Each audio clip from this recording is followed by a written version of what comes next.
We're asked to simplify this one.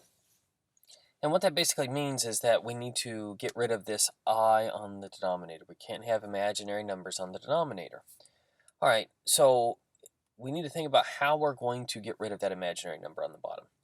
And we can't just multiply top and bottom by I, because if we multiply top and bottom by I, that would give me negative 5I here on the bottom, and it would not eliminate my I.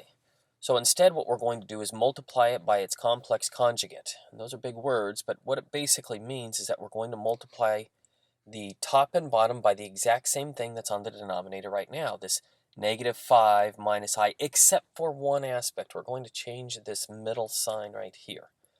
Okay, I'm not going to change this sign out in front, just this sign. So I'm going to multiply top and bottom by that complex conjugate. Notice I did not change the negative here in front of the 5. I just changed the subtraction to an addition. If it was positive, I would turn it negative, okay? It doesn't matter what it is, you just change just that sign. By doing so, we'll eliminate our imaginary number on the bottom, and I'll kind of go through that and you'll kind of see that happen. Okay, so now we're going to, and remember, this is the exact same thing on top and bottom. So this is essentially multiplying this by 1. This is a factor of 1. We're doing this one specific to get rid of this I. All right, so now I'm going to multiply these. So I've got 4 times this entire quantity. Notice that I use parentheses here. That'll really help to ensure that you get the right answer, because you got it's 4 times negative 5 as well as 4 times I. Okay, so 4 times negative 5 is negative 20. 4 times I is just 4I. Now here on the bottom, I need to multiply these out, and you can use the FOIL method, you can use the box method, any method that you want to use. Either way that you do it, you'll end up with this. Okay, we've got our negative 20 plus 4I. So negative 5 times negative 5 is 25. Negative 5 times I is negative 5I.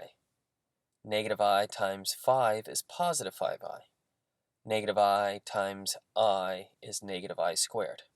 So you'll notice here these two middle ones I can combine. By combining these two, let's say I've got a negative 5I plus 5I gives me 0. Those two cancel out. And this is what this complex conjugate does for us. It cancels out these i's. So I know it appears as though we still have an I on the bottom, but we have to remember one important rule here. And the rule is that I squared is equal to negative 1. Those two are the same thing.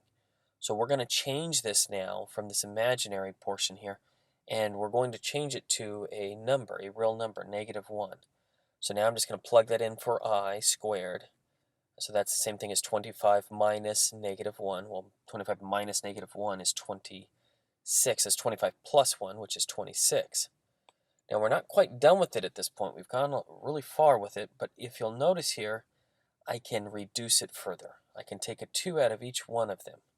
If I take a 2 out of each one of them, then it will reduce further. I've got negative 10 plus 2I all over 13. This is my final answer here. I can't reduce these any further.